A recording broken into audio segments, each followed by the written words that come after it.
Ladies and gentlemen, welcome to episode 11 of the Part-Time Allies Part-Time Podcast. Just a warning and a heads up, this is going to be a not safe for work episode. So if you have any children in the car, turn us off. This week, we're going to be not safe for work. Thanks and enjoy the show.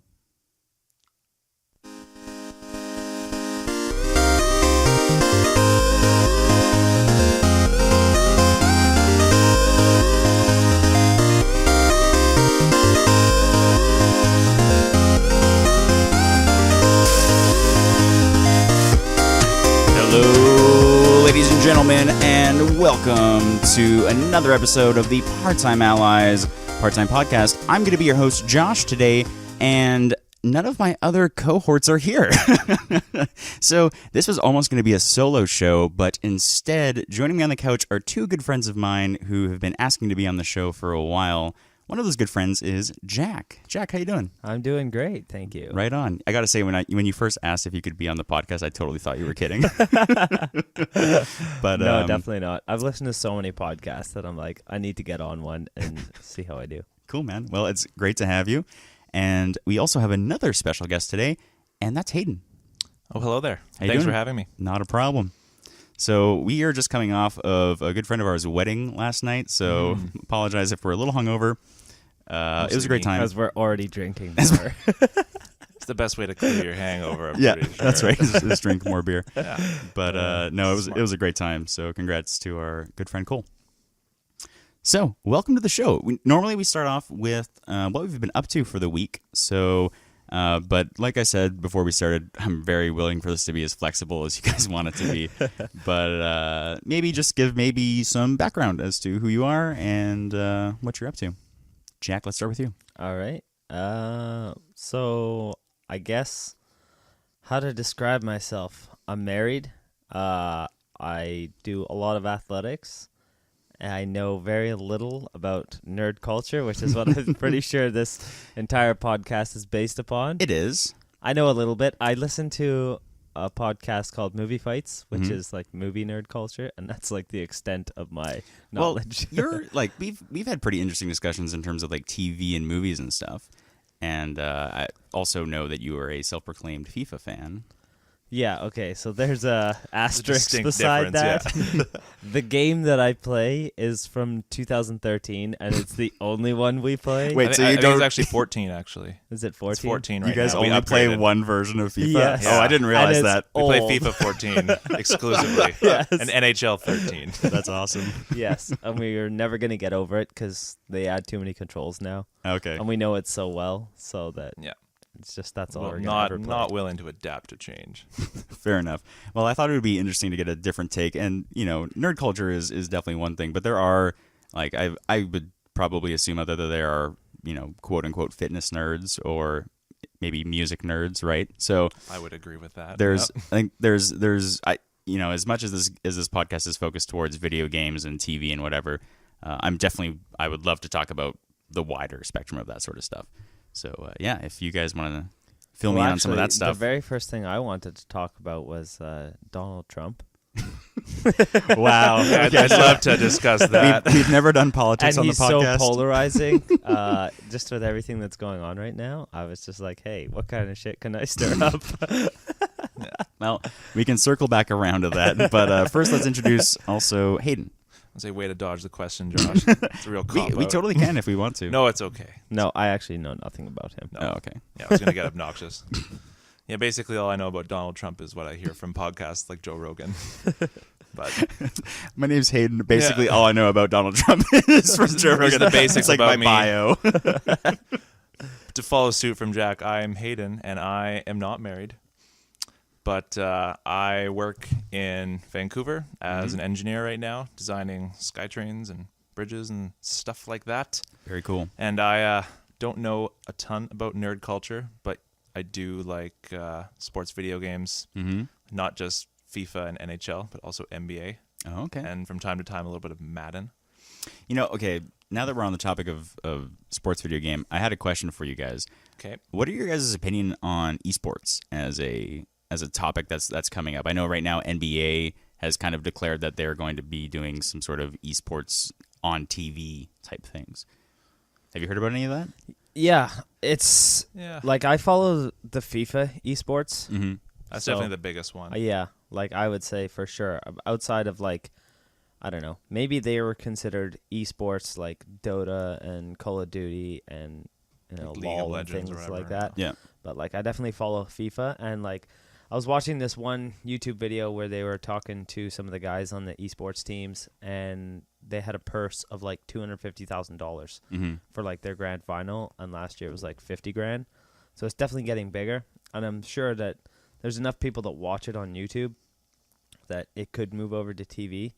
But in my opinion, TV's dying anyways. Yeah. Yeah. So Like, it should just stay where it is. have Like, you I- guys ever checked out Twitch before? Yes. No. Okay. Haven't. So Twitch, in my opinion, is what's going to kill TV. Oh yeah. Especially for our generation. Yeah. But yeah. Like It's funny on you say demand about- is yeah. killing the theaters, Mm-hmm. and streaming is killing the theaters, and like YouTube and Netflix is basically taking over TV, and like now even like HBO is jumping ship, and they're doing their on-demand streaming, Mm-hmm. and so Well, it's they like- have to keep up. exactly. Yeah.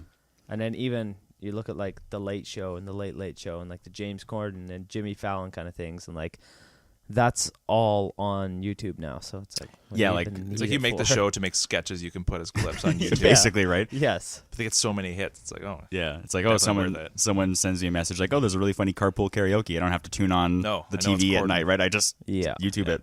That's funny you say though esports, like with sports games, because Mm-hmm. I know a guy. He used to work with me at the engineering firm, but he claims to have been like top like 100 in the world at FIFA, and we always called BS. We're like, no, you're not. But then he quit his job because he was making so much money with YouTube videos. Wow, really? And FIFA stuff, yeah. So that's it's funny you Insane. guys both brought up FIFA because like I'd like to think of myself as like pretty in the sphere when it comes to esports stuff, but not the sports esports. I know literally nothing about like the FIFA esport world. So I always kind of just assumed it was small, but what I'm hearing from you guys, it sounds like it's actually pretty big. It's like the biggest one of all the sports Well, it's games. like the, Really? yeah, it's definitely like the biggest game in the world. FIFA, like worldwide. Yeah. It's like the world's sports. It's same with games. Biggest sport in the world, biggest game, pretty much. Interesting. As far as what I'm concerned. I always kind of That's what I assumed thought. it was going to be NBA.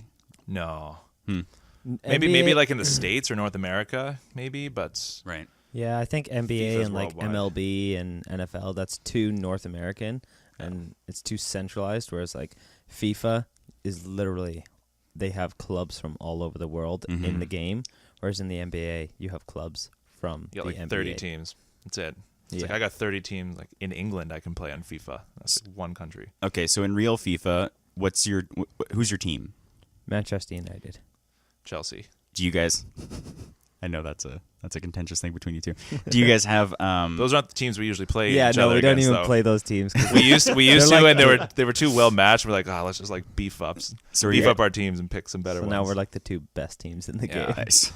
Are you guys at a point in your esports FIFA watching where you have a team? No. Okay.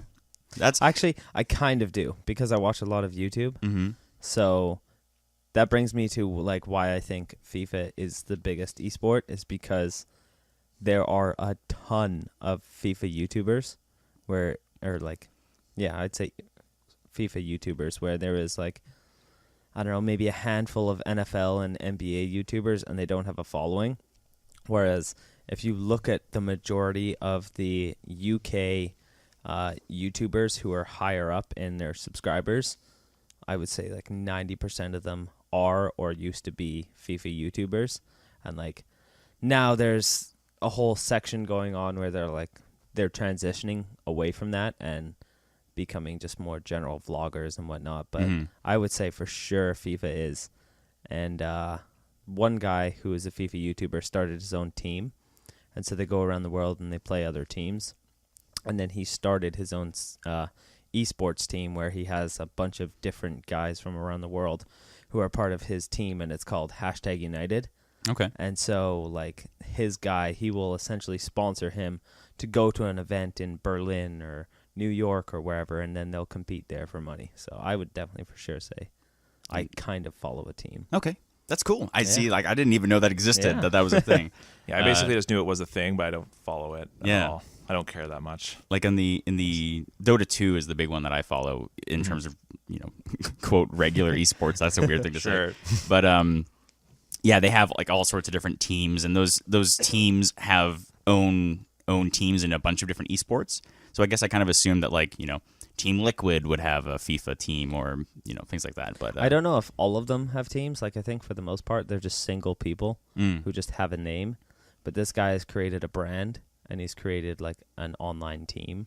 So he has his soccer team, and then he had trials for his soccer team where they had an academy, and they chose players from that who play on the main team, and now he's created a team for the actual academy. So he had like 1,300 people show up, and then he made like a 20-man team from that, and then he has his online team, and his online team every once in a while will actually go and play in the academy or for the first team.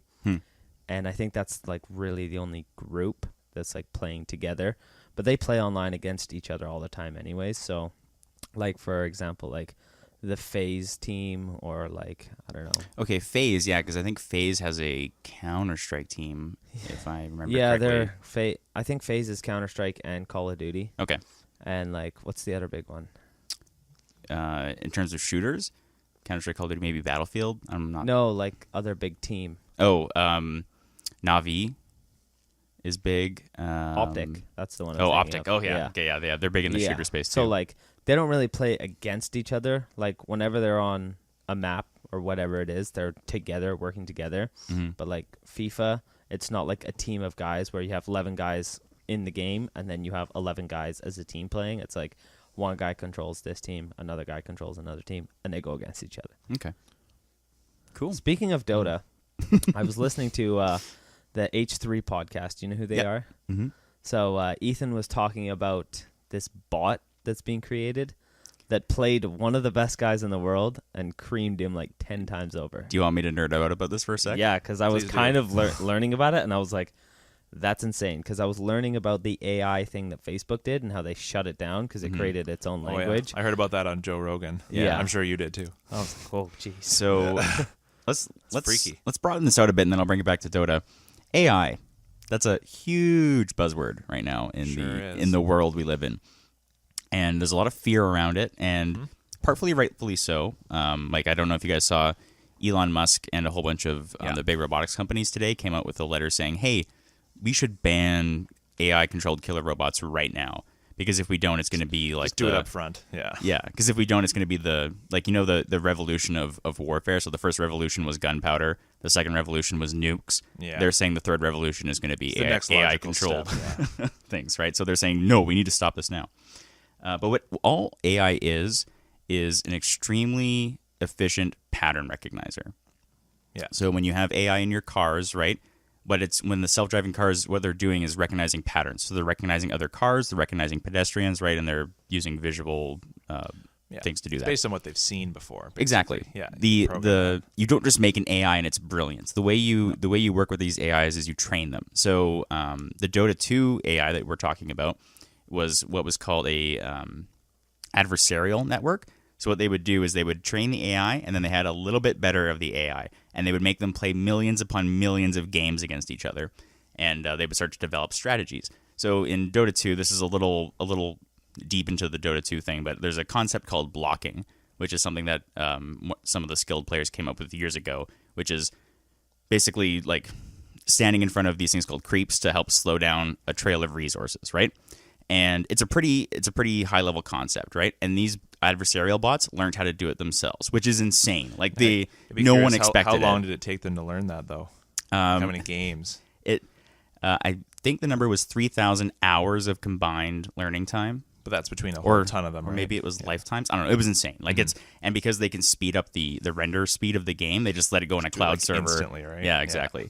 So it played infinite amount of games. But before, like when they first started, it would literally do circles in the base because it didn't know how to win the game. And then like over thousands and thousands of repetitions, it finally understood like, oh, if I go down and like kill the other guy, it'll win faster. Good things happen. Yeah.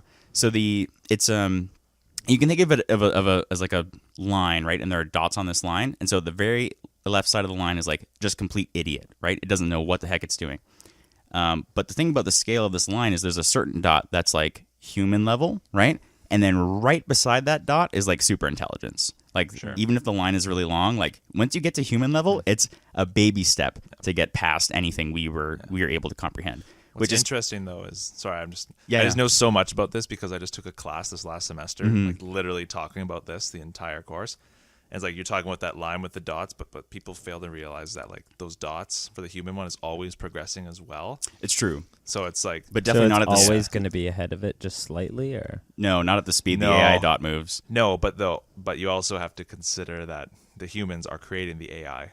So as they make better AI, their dot is also moving further intelligence. And that's It's just kind of a weird concept. But it's the black box we don't know, right? Like we don't know if an Exactly. AI can get smarter than we are. Like in very domain specific things, yes, but that's because we programmed them to. Yeah. The real breakthrough is going to be when an AI can decide what it wants to learn and then gather the data to learn it basically, on its own. it can develop its own code, Right, which we which you have to program into it, though. yeah, which it can't Yeah. do right now. It also can't decide. Like I can make an AI that is 99% accurate at determining pictures between cat and dogs. Sure. But I can't make an AI that decides for itself that it wants to become good at learning to choose between cat and dogs. You know what I mean? It just does because it has to. Yeah, it does because we told it to. Yeah. It's really good at it, but it's because we told it to be good at it, right? so is AI something that needs to be on a network to learn no, all it- these? it doesn't in need to be- terms of learning all these concepts so quick.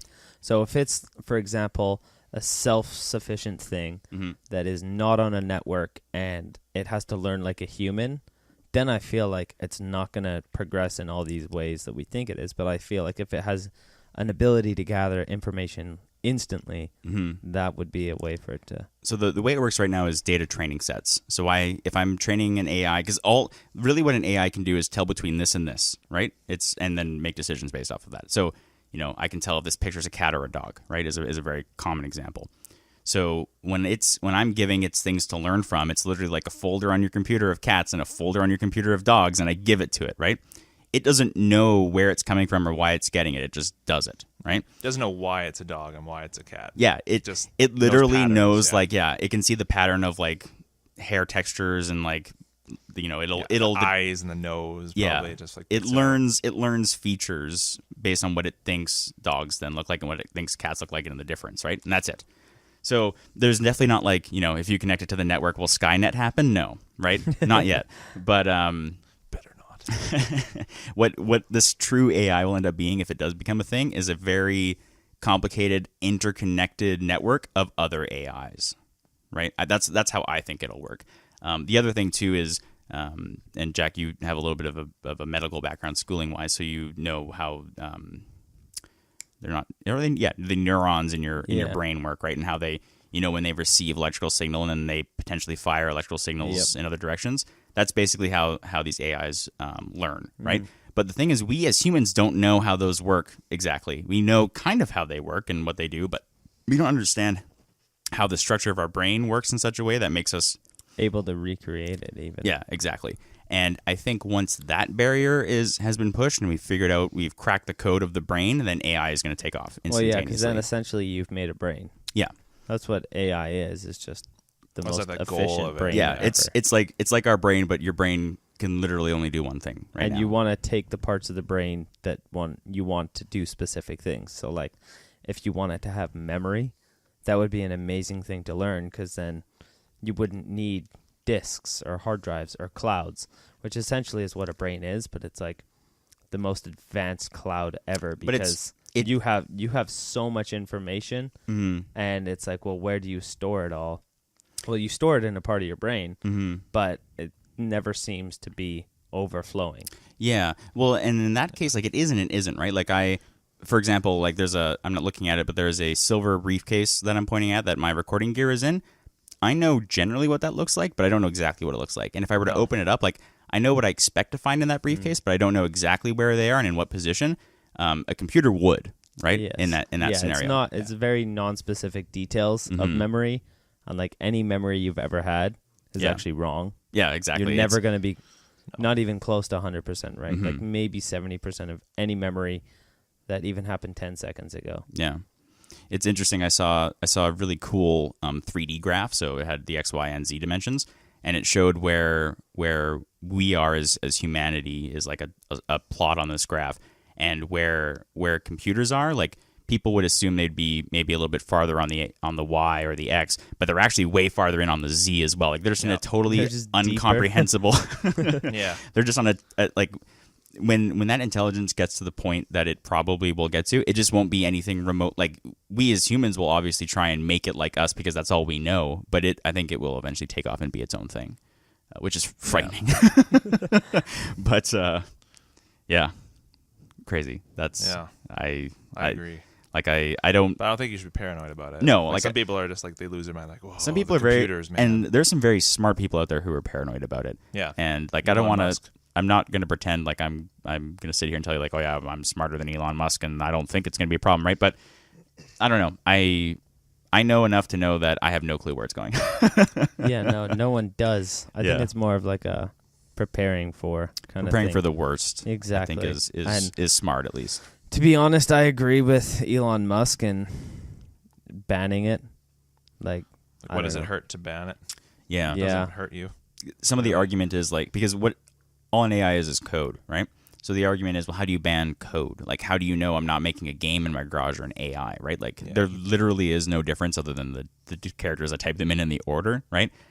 Other than, of course, the training. That's the big thing. Like, the more... So, who do you think is the leader in AI research?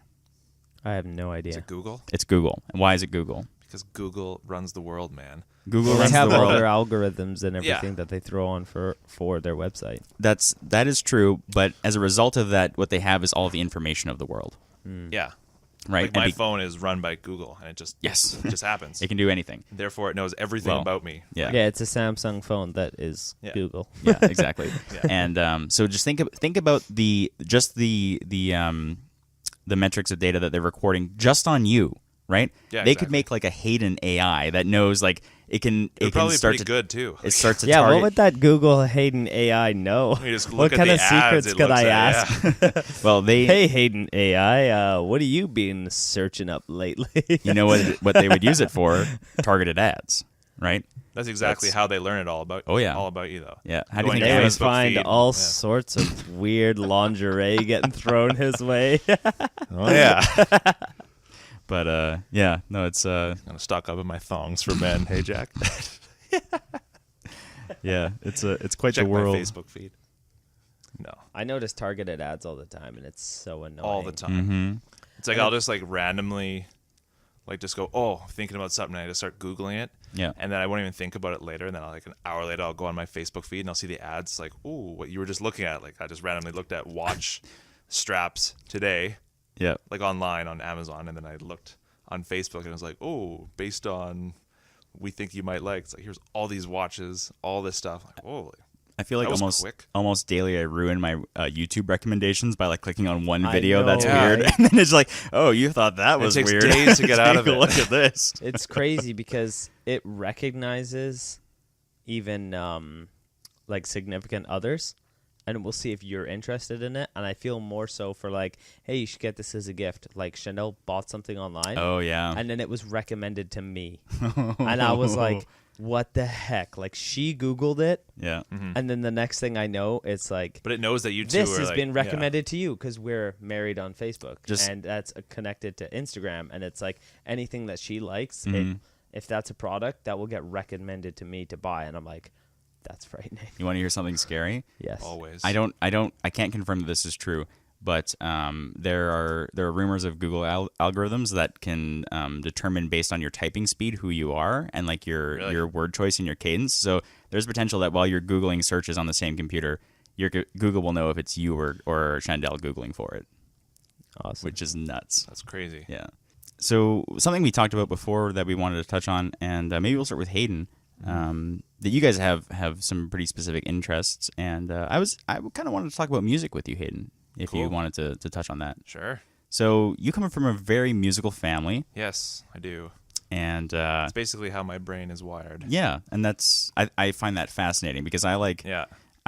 I work in music and audio in like a very fringe way, like. You work on the technical side. Yeah, though, I do. I like to you do do- mixing and soundboards and Yeah. setup and that sort of stuff. But when it comes to actual musical talent, like I'm literal garbage. It's So- interesting. Like we were talking about the movie Baby Driver a Yeah. while back when that came out. It was great. But it was like the way that there's always music in that guy's head or always a background song going on. It's literally my life. Oh, it's like interesting. There's always music going on. It's like I'm always like tapping things or humming stuff and like Yeah, that's just the reality I live with. But that's because I'm such like musically wired in my brain. So what do you play? I play piano, bass, guitars. Yeah, that's what I play. Okay. Anything that isn't drums, I can probably figure out pretty quick. Cool. That's just, I don't know, it just comes pretty easily to me. Mm-hmm. I feel like piano is one of those instruments where, like, if you have even the basest understanding of music theory, like, you can just get on a piano and go, right? Well, the way I think of it is music theory is all off of piano. That's so I can look at a guitar and I'm really, like, I'm visualizing it on a piano. That's how it works, because that's the way I was taught, and that's how most classically trained people are taught. Right, and I feel like that makes, like, at least in the way that I think, that would be the way that I'd want to learn. It's the most linear way to do it, because everything is just, there's only one spot. So I can go in a guitar and play a note in 12 different spots. But on a piano, it's in one spot. So you just think every new string you're overlapping, but you just got to be able to keep track of it in your head. And that's why it's nice to think of it as a piano or a keyboard. Yeah. So did you do lessons as a kid, or was it mainly family? No, it was all lessons. Okay. Straight up Royal Conservatory. It was dry, bland. I hated it so much. And but it's one of those skills, though. Like my little brother right now is in music lessons, and I know he hates it, right? Because you said, it's so boring. Oh, I hated it too. But just think of the skill it gave you later in life, right? Well, and it just changes how you think about stuff too. Yeah. And it's interesting because they say kids who play music or stuff, they get good at math because it's very, it's very, there's rules, and the rules never change, and it's very structured. And I think it's funny because now I'm engineering. I basically have a math degree. Right. But it's like, oh. You're basically a nerd. Yeah, I'm a different breed of nerd. It's a proper nerd. Oh, you really fit on this podcast then. Yeah. Yeah, I don't know anything about comic books or superheroes, except that I don't like them. I've seen the movies. I've seen the movies and fallen asleep, most of them. It's tough. It's a tough job. Have you seen that new Guardians of the Galaxy, though? Absolutely not. What do you mean, absolutely not? I don't watch Marvel. They're actually there's some of them that are pretty good. Like this last one, I really liked. Have you seen Doctor Strange, Jack? Yeah, I like Doctor Strange a whole lot. yeah. The last one I saw was Civil War and Deadpool. I've seen those two. Did you like Deadpool? No. Really? I got bored after like half an hour. Huh. I totally would have expected that would have been your brand of humor. It was cool. Of all of them, I thought you would have liked that one. It was cool for like half an hour. It's like, oh, we can tell jokes and swear a bit, and it's a little bit more edgy. I'm like, oh, that's all right. But then it just kept doing the same thing. I'm like, oh, yeah, we get it. You can still swear. Yeah. That's great. But it just wasn't my thing. No, fair I enough. know other people who host this podcast, Ryan. Yeah. They make up for it, what I lack Hey, in are the they going to Marvel. listen to this episode, do you think? 100%. Do they care enough to listen? Ryan might. I think Ryan listens to our episodes. Has he been on all of them? Nope. Oh, okay. Me and Jourdain basically bonded last night at the wedding, so I'm sure he'll listen to it. Yeah. Oh, actually, Shotgunned a couple bevies with him. that's a good point maybe to throw this in now, but Jourdain is moving on to a new area of life. A new podcast? A new podcast. No, he's Do a moving, real good podcast. he's moving on to a new Jourdain. country, actually. So we might not hear from Jourdain again for a while, at least. He might be on one more time before he leaves. I'm not totally sure. Interesting. But we might have had a inverse soft goodbye for Jourdain. I did not know that. Yeah. So That was just met him. soft. Sad That was day. incredibly soft. Thank you. Yeah. But It's elegant. I will admit, elegant. as always. So was there anything else music wise you wanted to talk about? Like, is it? Well, I mean, it's just the way it works in my head is just all I can think of is music. It's kind of a curse sometimes. Actually, my friends at school, every time it's hilarious. We go down what's called the stand at school and go get a coffee, and they always go for a coffee and a tune, because whatever tune is playing on the radio is coming back with us to the class for the next about 4 hours, stuck in my head, until we go for another coffee and a new tune gets stuck in my head. You know what? It was always kind of funny. Like Ryan is musically inclined, although I don't think he has as much training as you do. No, but he is a bit musical. And I wonder if that contributes to your guys' like insane ability to quote movies. Like that's always been definitely in like general, maybe like memorizing stuff. Mm-hmm. I think since I was a young kid, I've just been trained to like memorize and rehearse and recite and just keep chugging away at stuff like that. It just gets stuck in your head. So it probably contributes to how I can quote movies. Yeah, it's actually insane. Like Jack, obviously, you know these guys. Like you can. like get Cole, Hayden, and Ryan in a room and sit down and mention a movie, and like Actually, you just don't have to do could have anything for the rest of the 4 hours night. here. Like they'll just go. And if we run out of something, we'll just actually quote the entire movie line for line with correct timing. It's and actually voices. absurd. Like I thought I was like pretty good at doing that, and then I started hanging out with them, and I'm like, how? Like I'll tell you how.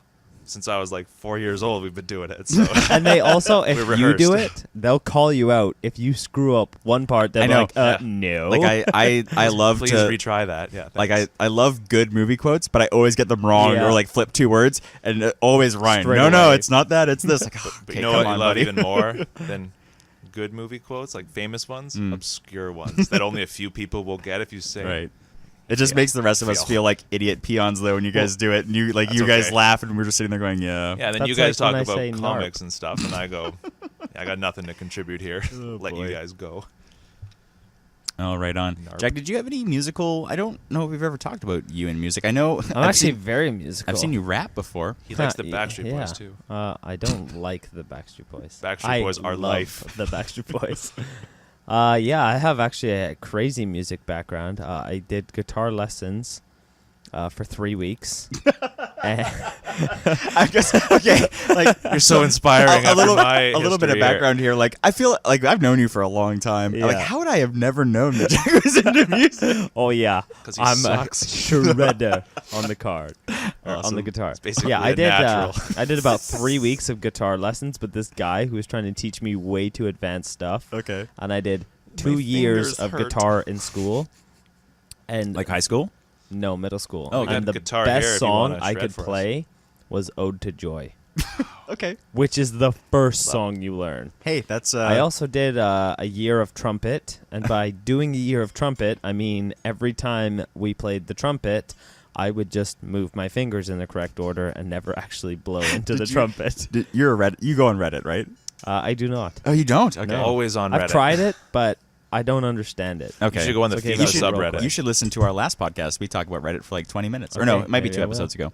But there was a gif of this whole like row of trumpeters all playing a trumpet, and there was a guy like in the stands, but he was eating a sandwich, like trying to blend in. So he was just like, It's like, yeah, I belong here too. so good. I've totally been playing. Yeah. Like, I can remember being at a concert and having my parents sit in the stands and then coming up to me after and being like, "We're so proud of you. You did so good." And I'm Yeah, like, faked it. I have not blown into this trumpet all year. That's so That was I like- have sat in the row and put it up and moved my fingers in the correct order. I all remember year. like in elementary school and stuff, and they would do like the year-end, like not recitals, what is they? concert. Like concert in the gym and stuff Yeah. for all the parents, and they would get all the classes up, and they would line you up, and you'd sing a song. And before the music teacher would go, "Okay, you and you guys don't sing." They point you, just move your lips. Of that, it's like the worst thing that bothers me the most. People who think they're musical, or that they like know what good tone or like good yeah, pitch like is, I and can it drives hear me nuts. when I don't have the correct pitch, but there's nothing I can do about it. Like, So I yeah. just keep on keeping on, and It's I'm a like, blessing and a I curse. really wish I could hit that high note, Yeah. or At least hit I know that I note can't hit it, correctly. yeah. Yeah. And I can try over and over, and it's funny because I'll listen to music, and some songs I'm like, yeah, I hit that pretty good, It's and in then my other range. singers I'm like, not a chance, and I wouldn't even know how to make it my own. Because I'm so off that I'm like, you know how when you hear like a remixed version, you're like, wow, they really like made that their flow, even though it's the exact same sounding song. Right. And I'm like, I wouldn't know how to change the tone Right. at all and still make it sound And good. I would say if you can't hit those notes, you don't have to sing the melody line. You can pick the harmony line that's lower, but that's more music theory than you. or you could just and then just stop you can singing, just jazz scat and it. you just wait for it to finish. Bow bow. Do you remember that jazz scat? I was in a sick It- band. the when name we were, rings a bell. When we were It younger. was him, Matt, and Brandon. I didn't Me know on the drums. I didn't so know you and sorry, Brandon ever played together. sorry, Yeah, I it was for a lied. talent show. Yeah, I lied with the instruments I can play. I forgot to mention I can play the drums, but in a very Yeah. limited capacity. He can do Cost a me one fill. fill and one beat, Nice. and it's sick. That's about my drum level as well. My dad plays drums, and Nice. he always wanted to teach me as a kid, so I learned how to hit the. I can like do this very basic beat and then do a fill and go back I to would that beat. love to and that's learn it. just that. Yeah. Oh, Like the I could teach you funniest thing just what I is, know, and you'd be like sick. You probably don't know this, and you can even do that. But when I hear instruments play, I don't just smile. I like giggle and laugh. Yeah, because you do. It's so hard, and watching people play instruments blows my mind. Really? It like literally, You've watched smile me play instruments so many times, and I laugh and smile every time because I'm like, how are they doing that? I've tried it, and it blows my mind so much that even the simplest and smallest little riff, I'm like, that was the coolest thing I've ever fucking heard. It's weird because when, it's so hard. when you're actually doing that.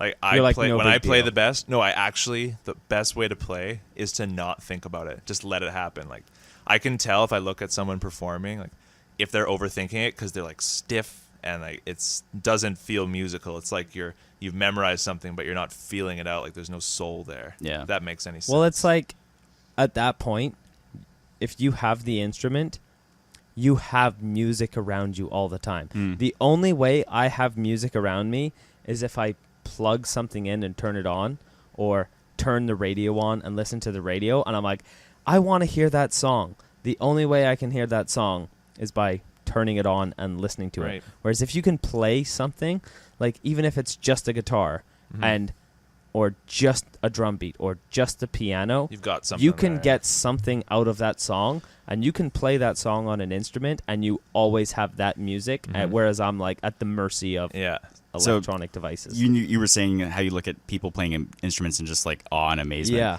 You should come to rehearsal someday and watch what happens when they stop and start. To me, that is the biggest mind blow. Like so How you they were can just pick up from watching any me just point. noodle stuff the other day. well, like that or Randy to me is like the most just amazing person. Like he's has such a Randy's this guy that we all know who he's just amazing a on killer guitar player. and but he doesn't like he's not classically trained. He actually has no music training. Yeah, Zero. he's just insanely experienced, and there's the way that guy ticks, he can just go.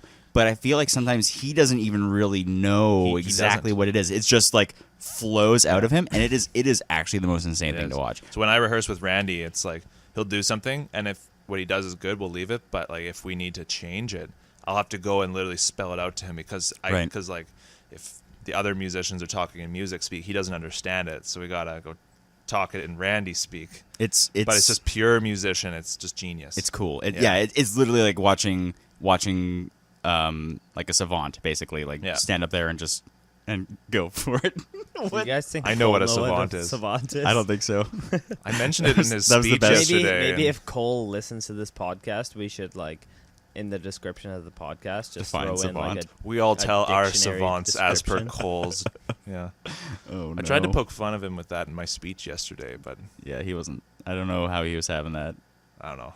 I wasn't. I even couldn't see looking him at from where I was sitting, so Did you see him? I was looking straight at him. Oh. His head was just down the Nice. whole time, crying He was just or like prepared laughing for a while. Prepared to laugh, but prepared to also. His be dad was shocked. in tears the whole time. I was like, I can't look at him. Like, His dad was in tears when he was in tears. yeah. really was Mike. Yeah, Mike was crying when Really? Cole was Mike- tearing yeah, up when when he he was was- during the ceremony. When we were standing at the ceremony, he was sitting right in front of us, right in front of me, and like he was making a lot of noise. He was having a rough time before they even started talking. That's cool. He always puts on No. that like tough guy persona. So Well, he is though, but it's Yeah. like, oh, that was cool to see, and it was funny because he came. So Mike is our friend Cole's dad, and he got married yesterday. But Mike comes up to me later, and I was like, "Oh, Mike, how you doing? Like, you're making it through today?" He goes, "Yeah, me and my son, just a couple of blubbering idiots. See where he gets it from. Couple of idiots." Oh, I beautiful. was like, "Oh yeah, like father so like son." many feelings That's in that cool. All the male feels side were of the there. family. yeah. No, it was funny because I got up to say my speech, and I quickly look at Mike, and as soon as I say, "Oh, I've known Cole since I was like 4 years old," he just like starts like, he's like crying. I'm like, "Oh no, wait for a bit. I'm gonna roast him first, then I'll get boy. nice." Well, that's cool. But yeah, Huh. but yeah, So that's music. music. Yeah, Cool. It's interesting that you say that you only have access to music when you want to listen to it, because like what I do, like most days, I don't even ever plan to like practice music and stuff. But like at the end of the day, I'll just like turn music on and I'll listen to it, and I'll just like hear a riff or something. It's like I have to stop what I'm doing and learn it. Like I have no choice, or else it'll drive me nuts. It'll be stuck in my head until I don't know, I feel like until I sit down and do it. I may have gone the last 2 years of my life up until really recently not listening to music in my free time. Like I just don't understand that. If I was going to listen to anything, it was podcasts for forever. I'm Yeah. that right now. Yeah. Podcasts at work. Even when I'm running. Like Oh, when yeah? I'm Really? running. If I'm working out in the gym, Mhm. I need music. I need it to be angry, and I need it to be loud, and I need there to be like a lot of heavy guitar. That's Yeah. always bothered me about working out with you. It's like I don't listen to music when I work out. Oh yeah, I need it. If I'm running though, it used to be music, but then I'm going so long now that if I had music on loud that whole time, my ears start to hurt. Mm-hmm. So it just has to be a somewhat mind-numbing podcast, Yeah. and it's like if I'm even remotely interested, great, because then I can turn my mind off and just kind of fall asleep into what they're saying and just go. I used to when I used to run shorter, I would listen to like just like more intense music like that. But once the runs start going like past an hour, like hour 15, it's like this is exhausting. You just need something like super chill. Can't listen to podcasts while I run though. I need some sort of beat, but it's not much. Yeah, fair. Well, speaking of running and working out, Jack. Yeah, so you've had quite the physical transformation, I guess is the term we're going to use. Yeah, so I used to be completely obsessed with food and sitting down and not moving and playing video games, and now I'm not. Yeah, so Funny how that works, hey? Yeah. I would have met you. Yeah, like the thing is, because I've known you for so long and see you like on a pretty regular level. Like you just always have. Like I've been. There was definitely one. I definitely remember one day seeing you and going like, "Oh wow, Jack's lost a lot of There was weight." a particular But like, incident when we were in Mexico, and we were, me and Jack especially, large human beings. Yeah, we were both. I was not fat. I don't I was really- not a fun I 240. don't remember I you- was a fat oh, okay. 240 and eating a lot of tacos, as was Jack. Yeah, we were just sitting there, and we had like 5 tacos each, and we were was course both one. large and in charge. Yeah. Yeah, I Double used- chins I had were like, I can't even make them if I tried. There's so many. I used to be 250 pounds, mm-hmm.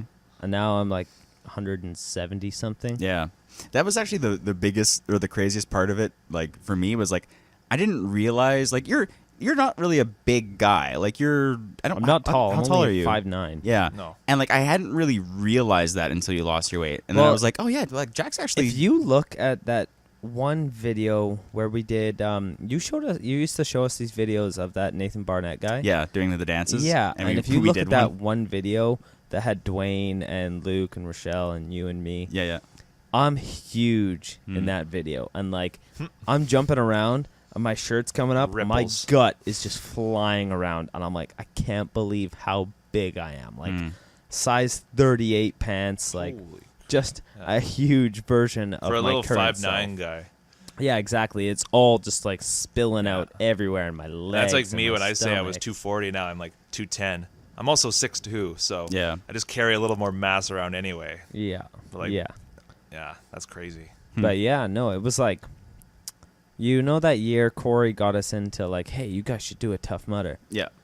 Like a month before that, I decided, it was like January, and it was like the New Year's resolution kind of thing, and I was like, I gotta lose some weight. Like I used to be very athletic and into working out in high school, Mm-hmm. and then as soon as I got out of high school, it just kind of stopped. And like our friend group, we did not eat healthy, and we hung out a lot. And I was like, why? My thing was always athletics was where my friends were associated. Mm-hmm.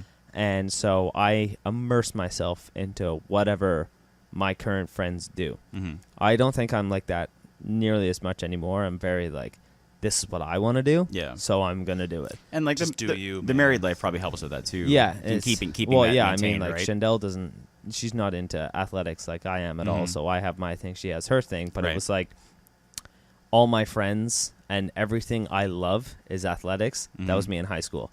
Me post high school, meeting you guys, it was like whatever we're all doing, that's what I'm going to do. Mm-hmm. That's what I'm going to immerse myself in. Great. That wasn't good for me, though, because I put on so much weight. And, Mhm. like, for my body type at the time, a lot of you could totally get away with it. Like, we would sit around and just hang out, and we would go for dinner, and we would go for lunch, and we would do this and that Mhm. and that. But we never really, like, exercised or Yeah. anything like that. And I just started to get bigger and bigger and bigger. And eventually I was like, okay, I got to stop. And then, like, a month later, Corey was like, hey, who wants to do this Tough Mudder thing? And I'd already heard about it from a couple people when I started going back to the gym. And I was like, man, that sounds so stupid. Especially when the guy was talking about going through the electricity. I was like, why would people do this? Yeah. And I had a completely different version of what I thought it was in my head until I actually got out there. Can you actually quickly explain to the audience at home what Tough Mudder is? It's a military-style obstacle course race where it's anywhere from 10 to 12 miles, and there's about 25 obstacles, and that's what it used to be. It's changed. It still a lot, though. kind of is that, but now they have like 7 different versions.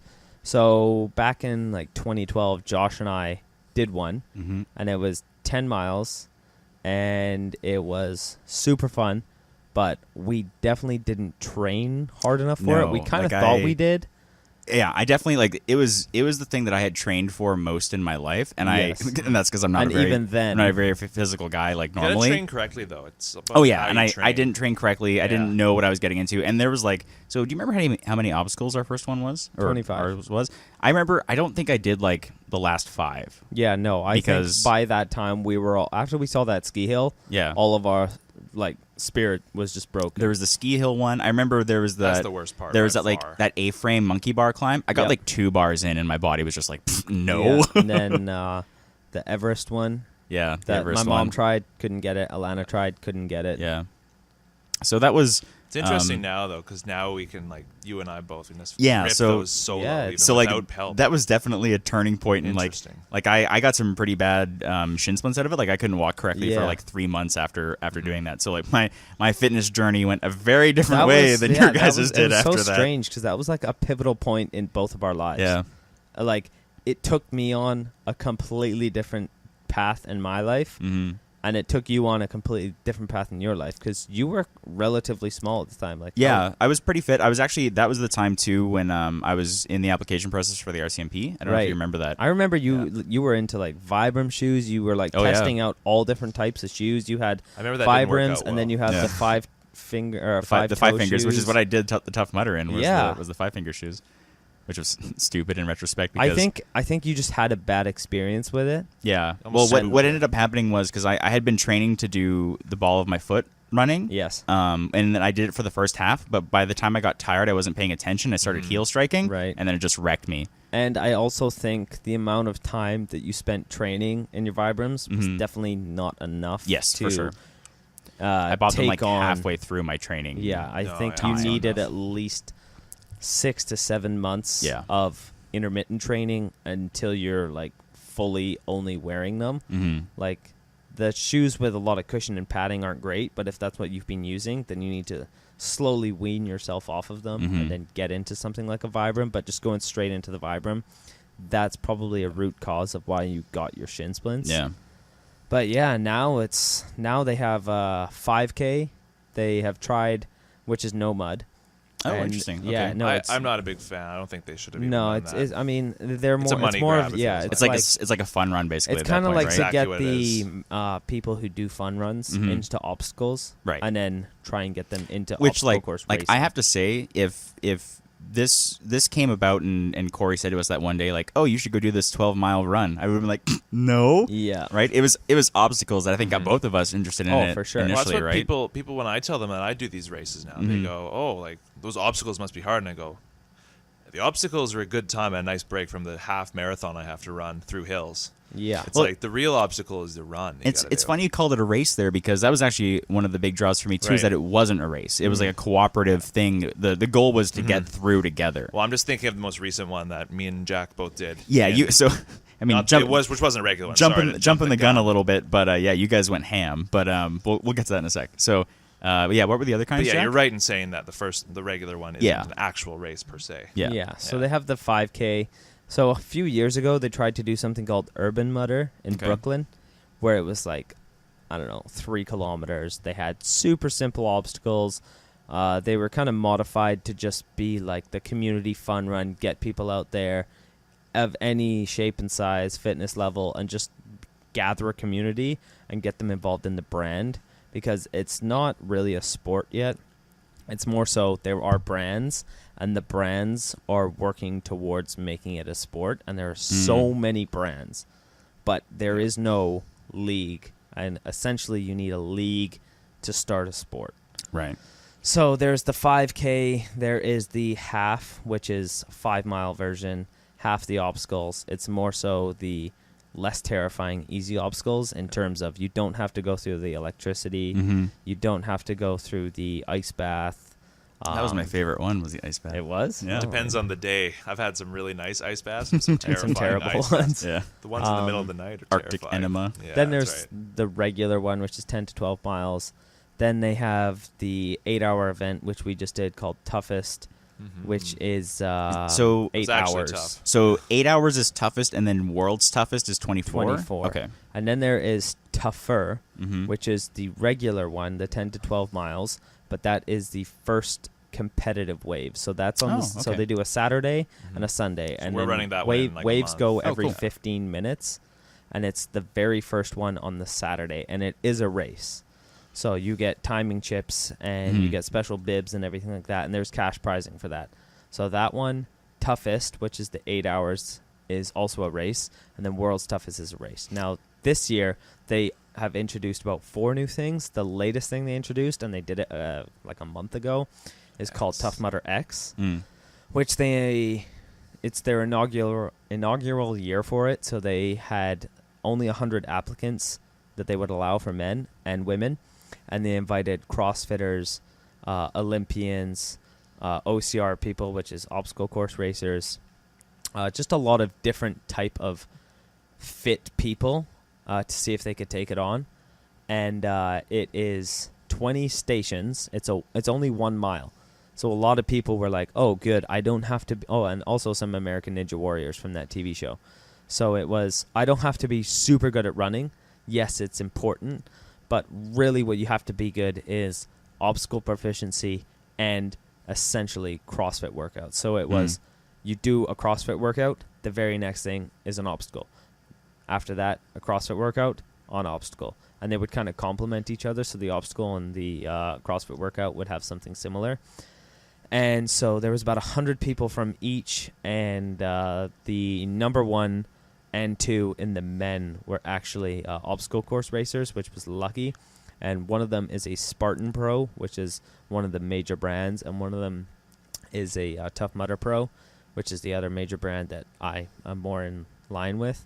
And then a CrossFit guy came third. And CrossFitters actually won for the females, so it was a new, interesting way that they're actually delving into the sport. Cool. So let's talk a little bit about your guys' history with Tough Mudder. So like Jack said, him and I did one in 2012, I think. And then afterwards, you guys started doing a lot together, right? I started doing them in 2014. Okay. Jack was just like sent out a group message and he's like, hey, I'm going to do this Tough Mudder. You guys should do it. And I went, well, I'm pretty fat, so I should probably do that. Same thing. But Yeah. I had recently just gone through 2 years of school at 2 different schools, and I put on a freshman 15 at both. So I was like, it's probably time to get back to kind of how I was in high school with playing 2 varsity sports and stuff. So it was a good motivation to get into shape, but I really still, I trained, but it was more of a trial run. And then after the first one, Jack would basically test out stuff on me because I think you were still in kinesiology school. Yeah. So you'd be like, okay, now that you've done one, let's train you correctly and teach you how to work out in the gym and do everything correctly. And so since then, it's not so much of a challenge, the normal ones anymore. It's more just kind of for fun. But these And new... it's a really good way to make sure you're staying in shape. Like, we definitely hold each other accountable. Yeah. Yeah. Because cool. it's like, you don't... Now it's like, we're both getting really good at it, and you don't want to fall behind the other guy. Yeah. Like, I was really upset with what my mileage and the 8-hour one we just did a couple months ago, but it was mostly... It wasn't because of my fitness. It was more because the hypothermia was starting to set in and it almost shut me down. So... But that bothered me, but it's become almost like a challenge between us, but I haven't done the 24-hour one yet, so I won't this year, but the year after when I'm out of school, I probably will. I could see that happening. Jack, have you done a 24-hour? Yep. You have, okay. Because I knew This last year. I knew I tracked you on one of them because they had like the tracking bibs or whatever. So that would have been that one. Yeah, then. this Okay. last year was my first time doing it. And, that was something else. Yeah. I've never stayed awake for a ton of time in my life. Like I've done probably like 36 hours as a kid, where it's like you're up in the morning and then you just pull an all-nighter and then you don't go to bed until like the next night. But it wasn't like a challenge to see how long I could stay awake, let alone be working. moving my body for 24 hours. Yeah. Like I imagine Exactly. just standing up and not sitting down for 24 hours and add in 200 plus obstacles plus 21 hours of running. Like I probably walked for about 3 hours throughout the whole thing. Yeah. Where it was too much of an incline. Near the end, my hip flexors were so shot that I could barely lift my knees up, and there was a 30-foot cargo net A-frame that I had to climb. And so for my last 2 laps, I was going like grab my hands, do a slight pull up because I was just so done, and just lock my feet in, and I couldn't even bring my knees up. So it was just like slugging away as best as I could. So, but yeah, no, I'm in training for it for the next one in November right now. So Crazy. yeah. I mean, going for like a 3-kilometer run for like that first Tough It's just Mudder a we did warm-up, yeah. was like my big thing. And I would go to the lake and I would run along the lake and then back to from the end, and it would be like 3.5 kilometers, and I would just do it as fast as I can. And then I would try and gassed, beat my time every time. And I was like, yeah, this is really good training. Like I'm getting quicker. But the run was only 18 minutes. Like I started about 34 minutes. And if I was to do it today, I could probably do it in about 16 minutes. But that would help me. That doesn't do really any good after nothing. about hour. Because one. I'm like, okay, I can run that really fast. And that's about 3.5 kilometers. But it's more about time on my feet now. So now I'm gone for like 3 hours when I go. Like it's Right. completely different. And I still hate running. Like it's a challenge Yeah. for me every time I go out. Yeah, it's tough for me too because I really enjoy like working out in the gym, like powerlifting style stuff. Because like at heart, I'm like a rugby and basketball player, so I really like doing those power exercises. But I put on too much weight doing those, so I really have to work on same thing, just running for long distances to get the cardio in. Like I think my first Tough Mudder, I would run 2.5, 3K, and I would just be gassed. Like I'd be done for a whole day. I couldn't do it, and now it's like I run. I don't know, once a week I'll do like a 10K, and the other time a week I'll do like 16K. Yeah. And I'll just be out there, and it's like my pace is slow, but it's like, oh, I know how far my legs can go. I know exactly how far I can take my hips, my calves, everything. Like it's just a whole different way of training stuff. It's interesting. Yeah, I would love to see like if they could perfectly set up that first course we did, like what you would be compared to then. Oh, completely different. Completely Because different. I remember us thinking like that was the hardest thing we'd ever done in our lives. Oh, yes. Probably up was, at that though. point. At that point, Yeah. yeah, for sure. Well, and that was crazy because 3 months after I did Seattle, yeah.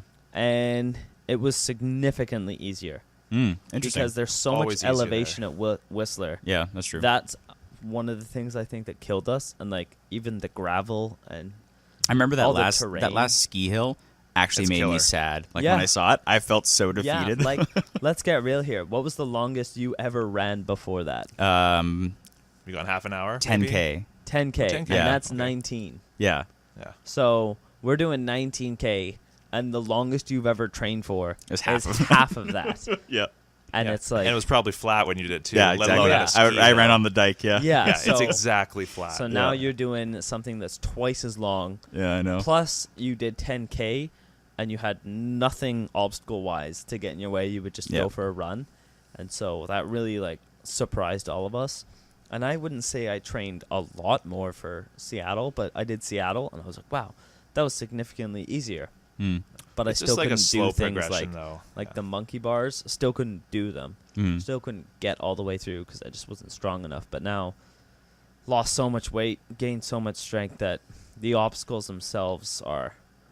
They're nice I rest, wouldn't- actually. Yeah, they're actually, and they're fun. Once you Yeah. can actually get through them with ease. But it's they're actually interesting though fun. because when you go on those courses, probably more than 60% are people like you guys those first time. It's probably the toughest thing they've ever done, like Right. physically. You know, so then you go by and it's nice. I remember my first time I was so scared, like I was freaking out, And I was like, well, at least I'm with people who've done it before. But now it's like I'm out there and I see people struggling. I'm like, oh no, hey, like let's put your feet here. Don't pull through your arms, pull through your back, stuff like that. Yeah. And then I go, oh wow, thanks for the help. And it's like, oh, I've done 10 of these now, or something. It's like I remember just little things. Yeah. our experiences, like as brand new people, we didn't know Yeah, what we were doing. So scared. So it was like, how do we get over this wall? I think we put a person on top and then have someone pull people over. Well, and now we just jump them ourselves. Yeah. But it's Or like, a different game. there were yeah. some really cool experiences though. I remember that cargo net, and we got there, and there were those two huge dudes that just held it down for everybody, Yes, and we like yes. just Couple kind of of heroes. hopped over. Yeah, that and was it was fun. just like little things like that, and we see those at like pretty much every one of them that we do. We just see something awesome. Like I we tried did to do one yeah. in Tahoe, which is right on the border of California and Nevada, and I watched a 300-pound guy, like for sure at least 300, maybe between 300 and 350. Yeah. He did a wall that is angled out about 30 degrees towards you and about 10 feet tall. So it ends up being about 8 feet. And remember that. he jumped straight up, and he just swung his legs and his knees until he gained momentum. And then as soon as his feet could touch the wall, because it's on an angle, your feet can't touch anything. As soon as his feet touched, he was able to just push off and pop himself up, and he got his chest over, and he wriggled himself over, and he got over it. And this guy was like 90% fat. It was not elegant. No, Let's put it and that most way. of him, he had that big guy strength, Yeah. but most of him was fat, and I was like, I can't believe you just got over that thing. Yeah. Like, that was so impressive. You see a lot of people who are lean, And they just walk right skinny, by. and they walk by or Really they makes me try it angry. and they can't even get it, and I'm like, I just watched this guy attempt this thing 4 times, figure out the technique, and just Yeah. pop right over. Yeah. Well, I That's remember cool. when we were at Tahoe too. The elevation is so high, like to breathe, there's no oxygen in the air. So like our throats, we couldn't even talk for days after. Yeah, they were raw. I remember we were walking, we were running, we were jogging up on the top of the hill. I remember we jogged past these two guys like, oh man, this isn't fair. No one over 200 pounds is ever going to run at this course. And me and Jack run by. I'm sitting at like 215, fresh off rugby season, just cruising along. I was like, no, like you got to set your goal and then like go, okay, now next time I'm going to progress a little bit here. I'm just going to be a little bit better. Because like the first time at Whistler, I couldn't run very much, but I was probably lighter than 215. I was probably 205. But it's interesting. Yeah. It's a good tool for people to get themselves into shape. It's like you can get yourself into so many different types of like fitness through it because it really addresses them all. There's power, there's cardio, there's just it's got everything, right? Yeah. For me, it was literally a dare. You dared me that you said you won't do it, and I was like, Yeah. I bet you I will. And now you told I'm me I gonna won't. show you, yeah. And then Josh, I dare you. I bet you won't do it again. you're probably right. Don't wear Vibrams, You're you'll probably be fine. right. What, have you grown up or something? Yeah. Boo. I don't take all those stupid You're an bets anymore. adult. Yeah, those stupid bets like you getting Stupid your bets like- bleach blonde yarmulke. Oh my Oh, goodness! you No, look the lovely. yarmulke wasn't bleached blonde; it was everything else. Oh, that's Yeah. right. I remember when you had bleach blonde hair. My good friends decided that I had. I don't remember if I lost a bet or if I volunteered for it. You volunteered. You volunteer for everything I know. that has ever happened to you in always- your life that ends up being a mistake. Yeah. Have you learned yet? No. Good stuff. Have you learned that when they say, hey, we should whack someone's chest, sticking your hand up and saying, yeah, I'll do it? It's like, It's wow, we didn't not have a to good force idea. someone. That was actually fun until the belly button thing. That was so funny, though.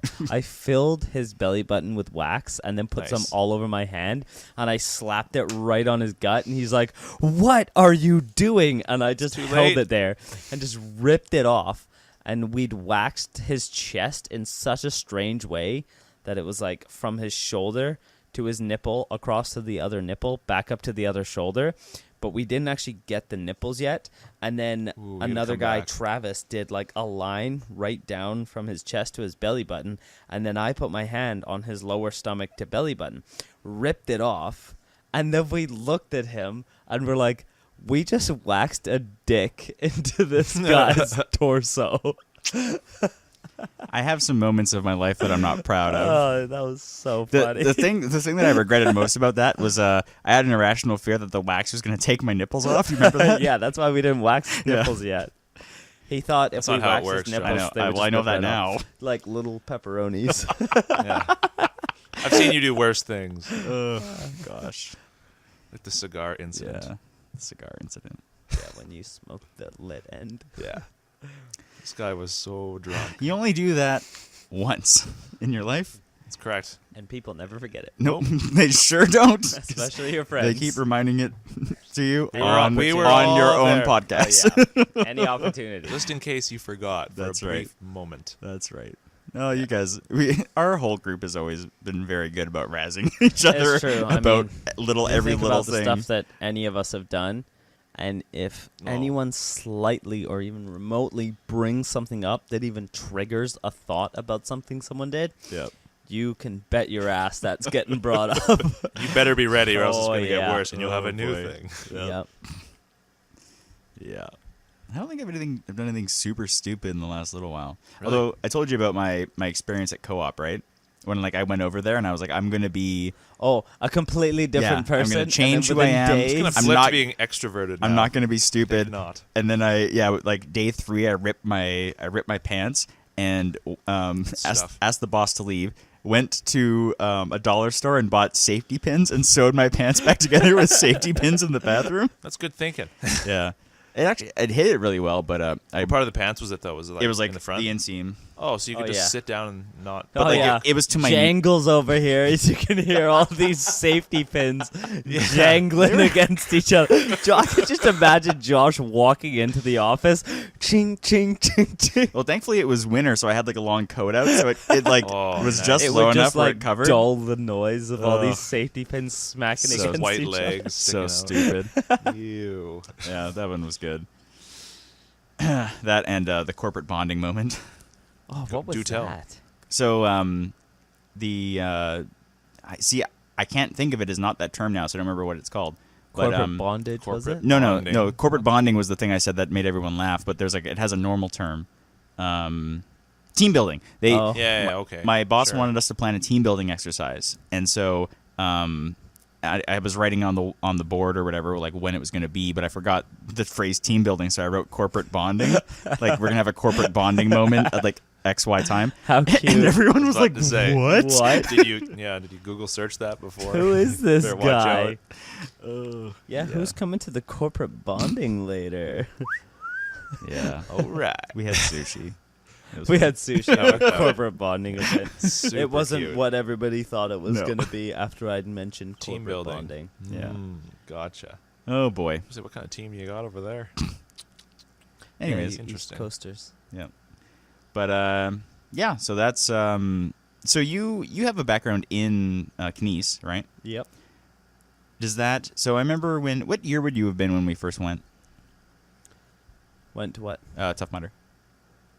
What year of schooling? Mm-hmm. First. First year. So obviously, I think since then you've been able to apply a lot of that to Yes. your Well, training, it doesn't right? help that I got put on academic probation that year. Really, I didn't know Yeah. that. No, it's totally slacked off. Oh. I was literally so focused on like getting healthier Mm. that I did not do enough schooling. Wow. The first semester, all A's. I only got like an A+ in one class, Mm-hmm. but I got all A's the first semester. Second semester, it was like I got a B- and all C's. Wow. Yeah. That sounds like my report cards lately. My grades. I Yeah, but get- you can get away with it. yeah, that's pretty good grades in my program. Yeah, my program, everyone a else B, is we're getting partying. A's and A- and A+, and Yeah. I'm getting C's and a B-. Oof. I actually had to retake human anatomy because I slacked off so much. Yeah. But I'm actually so glad because I feel like I know it better than everyone else in my class now. Yeah, you Because did it I twice. did. Well, that was the class I got B- in, and all my counselors were like, "No, you need like an A in this class to do well in this degree." So I'd already. I'd got like, I don't know, a B- is like 70%, so I 70% understood it, and then basically taking it the second time, filled in all the gaps, and then I crushed it, and I was like, I know this so well now. Cool. Yeah. Right on. That's Well, yeah. interesting. I remember my first year in a Bachelor of Science degree in one of my chem classes, a 72 was an A. So that's the different world I live in. Killer. Yeah, completely. Awesome. Yeah. Yeah, I think they just changed the letter grades now in our department where like 90 to 100 is A+. Are you sciences? No, we're professional studies now. Really? Yeah, Used to be they moved sciences. us out of sciences for some reason. So 90 is an A+? yeah, 90 to 100 is A+. Oh my goodness. I remember when 86 was an A-. Mm. Yeah, that's regular. That's high school stuff, though. 86 is an A. In high school? Yeah. Mm. Yeah, 86 is always, that's Yeah. the cutoff for A. And then, yeah. But it's funny, then all of the other letter grades are like between 2 and 3% of each other, which is, it's weird. Yeah. But, yeah. Why were you Interesting. asking about what year? I think it's cool that, that, as you went through school, you were able to apply the knowledge you were learning to something, and that something being yourself. Yeah, I mean, I definitely use it a lot, and I use it to help other people. Mm-hmm. But there's a lot of it that, like, I don't need. Right. That's But with it's any degree, useful. though. Yeah, because that's just education. yeah, exactly. Like, Gotta do it. you're gonna pick and choose what you want from that degree Mm-hmm. to help you in your path. So, like, there was the social side of it. So we talked about history of sport that I think back on a lot. The psychology of sport was like one of my most interesting classes I ever took. I only had to take the first degree of it. I ended up taking the next 2 levels just because out of pure interest. You had to get a minor in something, so I did minor in psychology. And anatomy and physiology really helped. And then there were some other courses that were okay. But there are some that definitely stood out. And I use those as like basing foundations for things I know. Mm-hmm. And then when people bring up a concept, I'm like, I don't know about that. And so I'll start reading about it. I'm like, oh, okay, I know about this. So understanding this really helps to understand deeper concepts. Especially when people are talking about like diet or exercise. Those are the things I know most about. Mm-hmm. In terms of like rehab and injury, I know a little bit about them, but I would not consider myself well versed by any means. But diet and exercise is definitely where I would say my forte is, which is funny though because I've done some personal training, and I don't like personal training to general population, only if someone's into athletics. Okay, cool. Yeah. That's interesting. I mean, I can definitely do it, but like people who are like, I want to know how to get better at this sport and making it sport specific is like, yes, I can help you in that. Yeah, like you set up all my workouts when I started. Yeah. You basically designed me programs and stuff. I was like, sweet. Yeah. That that's helped what, because that's I knew some stuff. I didn't like really know how to combine stuff or what to do when. And That's cool that it's good. it's the goal-oriented things that maybe it sounds like gives you passion, right? Like Definitely. instead of just being, I think it'd be so frustrating I though, wanna to try get to healthy. train somebody like, I just want to like lose weight. It's like, Yeah. oh, okay, well, you don't have to work out to do that. If yeah, literally your you goal could is to do lose most weight, of it off of nutrition. get in the kitchen, Yeah. 90%, maybe 80. And then it's like, okay, I want to get healthier. Okay, now you need to exercise. If your Mm. goal is strictly to lose Yeah. fat, you could do a lot of it off Say of goodbye to diet. carbs and sugars. It's going to happen. But the if your water, goal is yeah. to get healthy, you need to exercise. If your goal is to be better at X sport, that's why I'm like, okay, good. You need this. Like, I play relatively high level squash Mm-hmm. and also do Tough Mudder, which are 2 very different sports. Tough Mudder is anywhere from an hour and 45 minutes for me to 24 hours, Mm-hmm. which is very aerobic. So I'm using a lot of oxygen and running for long periods of time in order to do well in the sport. Squash is anywhere from 20 minutes to 45 to an hour for me, and that's very anaerobic. So my body doesn't require a lot of oxygen to get energy. It uses a lot of carbohydrates that I will have ingested, and you have muscle fibers in your body that are comprised of either fast twitch or slow twitch. Mm. And then you have some that are undefined, so they could be fast or slow. So squash is in a very small court. It's like a half a tennis court, and it's in a room, and you can play it off the walls, and it's a lot of quick sprinting from anywhere 5 seconds to a minute, usually, for a rally. And so you need to be very anaerobic and have fast twitch muscle fibers. Whereas Tough Mudder, you're not going at a very high heart rate. You're not sprinting. You're keeping a steady pace. You want to make sure you can make that energy last for a long period of time. Your heart rate isn't high, and in squash it is very high because you're sprinting all over the place. So I know that I can't do both of those sports and do well in both. So right now, I'm not playing any squash, and all my squash friends are like, well, we don't understand. Like, why? You're so good. Why are you not doing both?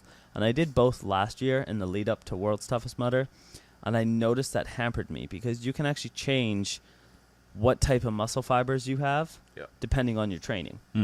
So I would go in and I would play squash for 4 hours thinking I worked out for 4 hours. I was on my feet for 4 hours. I was running for 4 hours.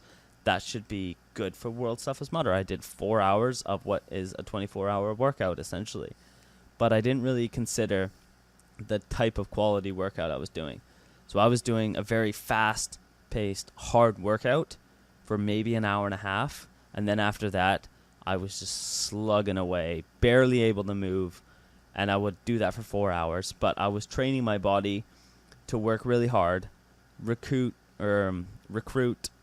fast twitch muscle fibers, and then basically just be dead and like just barely moving around for 2.5 hours, which is useless. Whereas I was trying to get good at having slow twitch muscle fibers. So this year I've kind of changed my training where I don't want to contradict what I'm doing. I don't want to go for a long run and then the next day do a 2-hour quick workout, because then my body's not really going to adapt to one or the other. So now I'm just doing long runs. And it's the little things like that people were like, oh, you were running in both things. Well, you know what changes everything though, like your Exactly. fuel source, heart rate, it's all. So that's kind of why I'm like, I Can't compare understand those things and I understand those concepts. And so if people are interested in those, I love talking about them and I love learning more about them. That's cool. And like learning about new diets. Like I have people ask me about fat-based diets and whole food diets and, you know, like little things like, oh, is dairy bad for you? And little things like that. So it depends on what your goals are, though. Yeah, what like, you want to do. We were just chatting last night, and you recommended keto for me. Yeah. And High so fat. I did some research on that, and it wasn't what I was expecting. It was Weird, hey? High fat, no sugar, no fruit, no bread, low carb, pretty much. low protein, Yeah. fat. Yeah. Yep. And so then when I was looking at the things you can do, and it's like, oh, I can like drink milk and have eggs for breakfast. Okay, that's like normally what I do. Yeah. Like, Yeah. For me, like I already don't drink pop, so Right. the change for me is go from regular coffee to sweetened coffee and stop having sauces and Right. buns, and that's pretty much sauces for me is the killer. Like ketchup is my favorite thing in the world. I hear Same you. with I, him. I am the ketchup king. I've seen. I love I the came to your ketchup. house once in the morning. We were going somewhere, and you just like grabbed a piece of toast. You're like, hey, you want a piece of toast? And I was ketchup like, on it. no, I don't want a piece of toast. And he's like, okay, I'll just have two then. Just sauced it up with ketchup. I'm like, Yeah. did you mistake that for jam? He goes, no, I want No. ketchup on my toast. I'm like, you're mad, man. Yeah. You What gotta the hell's going on? like ketchup and toast normally is weird, but to me at least, but I really like ketchup on grilled cheese, Oh yeah. Oh, yeah. Oh yeah. So that's good. That's a game changer. which is like Yeah. you've added cheese. That's the difference, know, and you warmed right? it up. Yeah, exactly. a little bit of butter in there, maybe. That's it. yeah. Yeah, it's not too much different. I find with the diet thing that works best for me is having a really big breakfast, because I would tend to like, I do really well like at eating throughout the day, and then at the night I'll just crash because I'll go low sugar and low-ish carbs, and then I run out of carbs by about 5 or 6, and then I want to hit the gym and I'm like, oh, I got no fuel left. But if I have all my carbs in the morning with some protein, I can last the whole day through my workout and then go to bed without having like a big spike in blood sugar at the end.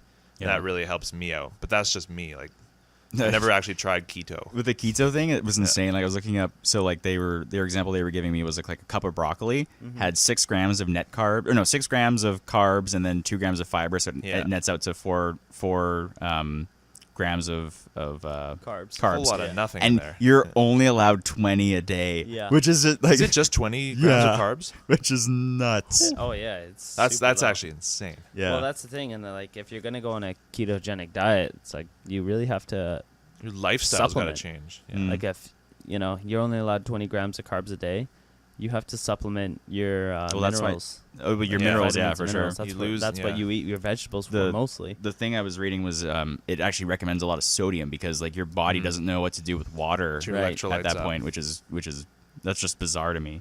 Well, I mean, there was actually a huge myth on sodium and salt and how it's directly thinks it's bad. increased in high blood pressure. Mm. And for the most part, people are like, yeah, no, that's definitely a thing. Like the more sodium and salt you have, the higher your blood pressure is. And I understand the science behind how high blood pressure works. So it all comes from your kidneys, and it stimulates hormones.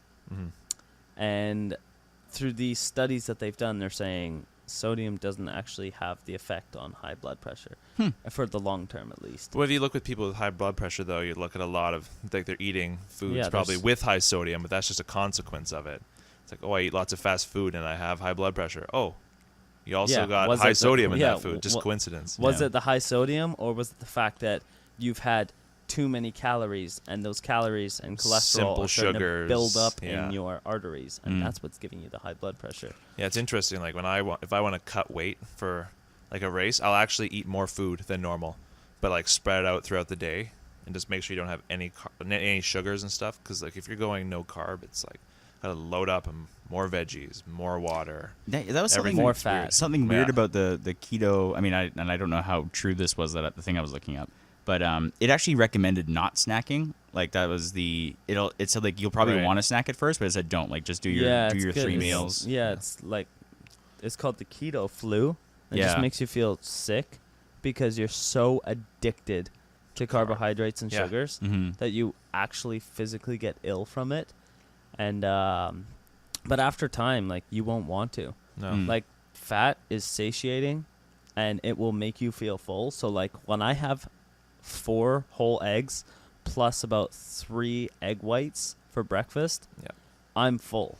Yeah, I don't do that's- that as much anymore because Do you just have that, or do you a little bit no, something because with it? for athletics, I don't find ketogenic diet to No, be because apparently ideal. it's not great at building anything. Like it's just for you want to burn the fat off, but in terms of like having Yeah. energy to work out and to rebuild your muscles, like that's not Yeah, not good so for you. like in terms of rebuilding muscle, you're still having a decent amount of protein, so you Right. could do a modified ketogenic if you're looking to build muscle. Mhm. But in terms of energy production, for our races that we do, we need fat as a fuel source. Yeah. But we already have that on our body. Like, most people are carrying around enough fat that they don't need to supplement it. So I don't need to be like, oh yeah, I need a high fat diet when I'm doing 24 hours, because my body's just going to burn my own fat if I'm ketogenic. Mm. However, To get your body in I that ingest state. a lot Yeah. of carbs, especially in the morning. Like, I do oatmeal every morning, so I Yep. relax on the fat and the carbs, or on the protein, and I ingest more carbohydrates, more definitely closer to when I'm about to have a workout. So I'll do a run about 3 mornings a week. I'll get up before work, I'll do 7K, and then I'll come home and I'll have a bit of carbs, bit of fat, bit of protein. So it's pretty even throughout, Mhm. just because I'm like, I just want to replenish what I just lost in the run, because I only have like a small amount of carbs before a run.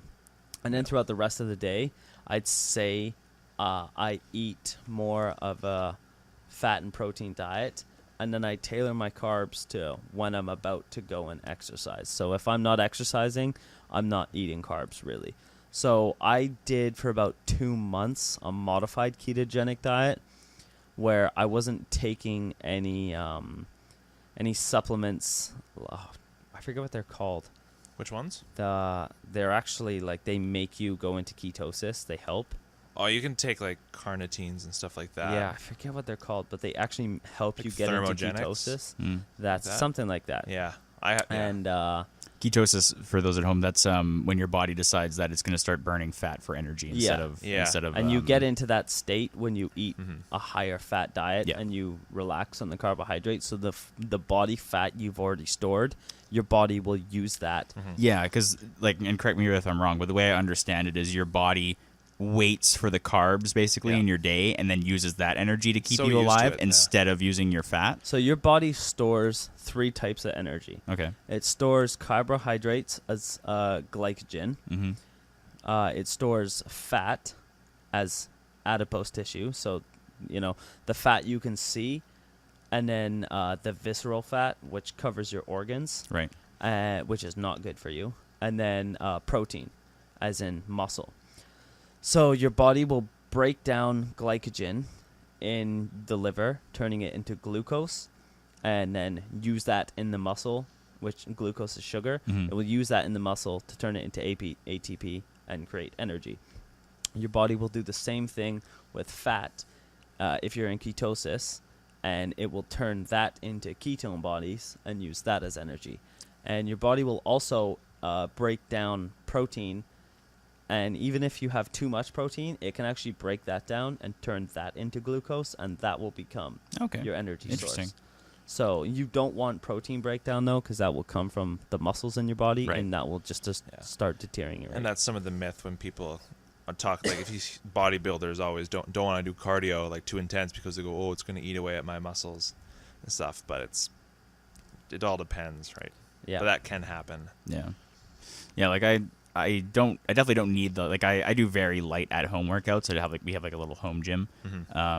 But yeah, like my lifestyle now is so sedentary. Like between my school and my job, like it's sitting and lightly walking. Like that's same my life. with me. Like it drives me nuts. Like I like it in the mornings and stuff because I'm tired, and then it's like lunchtime and stuff. I eat and I go, man, I've eaten 2 full meals and I've done no full activity. So then by the end of the day, I'm just like itching to go work out and get rid of some of that because I can feel like you just I have feel energy. yourself getting lazy and Yeah. heavy and like storing everything you Especially the way I do my breakfast and stuff. I go eggs, egg whites, and oatmeal, or maybe a piece of toast with some peanut butter, like maybe. And then it's like, okay, there's my carbs. No carbs at lunch, really. And then it's like, okay, dinner time comes after the workout, so it's got to get the workout in and just itching. My body's been trained, though, that we don't eat dinner until we're done our workout after work. I definitely don't have any of those anymore. Like I used to know what Yeah. you guys are talking about, but like I'm so bad right now. I need to start it up. But I like speaking of keto, one of the things we talked about was the coffee. So I tried sweetened coffee this morning for the first time and maybe ever, and it was actually doable. So What kind of coffee? just like a Timmy's double. But I guess if you're doing keto, you want the fat. yeah, so all that so cream. it's keep the cream, but change No the sugar. sugar Splenda. to Splenda. Splenda. And that actually it was totally drinkable. Like I hated it when I first started doing it. I could taste the aftertaste. Yeah. But I know how bad ingesting refined sugar is. That it's not refined sugar itself. It's the fact that refined sugar it's a dosage, essentially. Like when you eat a piece of fruit, you're eating the fruit that has the vitamins and minerals and the carbohydrates and the sugars and the fiber. Yeah. But when you're eating refined sugar, you're essentially eating a dose of sugar. So there may be in one tiny blueberry a 0.5 gram of sugar. But if you're eating or you're having a coffee and you get 3 sugars, you're having like 9 grams of sugar. So you're Right. essentially dosing yourself. So I get how bad refined sugar is because it's so concentrated that that's why I switched to sweetener, because you get over the taste really quick. Yeah, and it's like I definitely think this would have been hitting me harder if I was a pop drinker. But like I said, like I cut pop out years ago, and that's already. I don't been, even enjoy drinking like sweetened pop. Like even here, I just had a little bit, and it's like I feel like it's coated my I know. mouth and Anytime stuff. you I'm going, you try oh, pop man, after like, giving pop up, it's Yeah. like, I need some what water. is this? It's all over your tongue. Yeah. You're like, holy no, cow. like your whole. I feel a film like in my entire mouth. It's like I need some water to wash this out. Got some water in me, but Yeah, crazy. it's weird though how quick you can get off and on it. Mm-hmm. And you get off a lot, don't you? Only for you. Oh, jeez. There we go. Well, that might be as good a time as any to end the show Yeah, we got business to take care of now here. Apparently. on Yeah, that you one. guys got to jam, and I got to sit here and giggle. That's right. I'll teach you the drums here real quick. But yeah, I just wanted to say thank you so much for coming on the show, guys. It's Thank a you very for having us. we got to nerd out a little bit in our own different ways, and that was cool. Like Yeah. I really appreciate that talk on fitness. Like that's why I was saying don't be worried. Like There's different brands of nerds. That's I always right. Tell people. Exactly. That's right. Well, I may not be the same type of nerd you are. But That's right. It's one thing that we've been talking about a lot on this show is that all nerds are welcome. It's all Yeah. right. well, I'm So. glad that you welcomed us. It's been a whole lot of fun. So Please invite us to your wedding since you're next. oh If boy. anyone doesn't know, Josh caught the bouquet at the wedding. I sure did. Attaboy, We'll Josh. see you next week. Bye.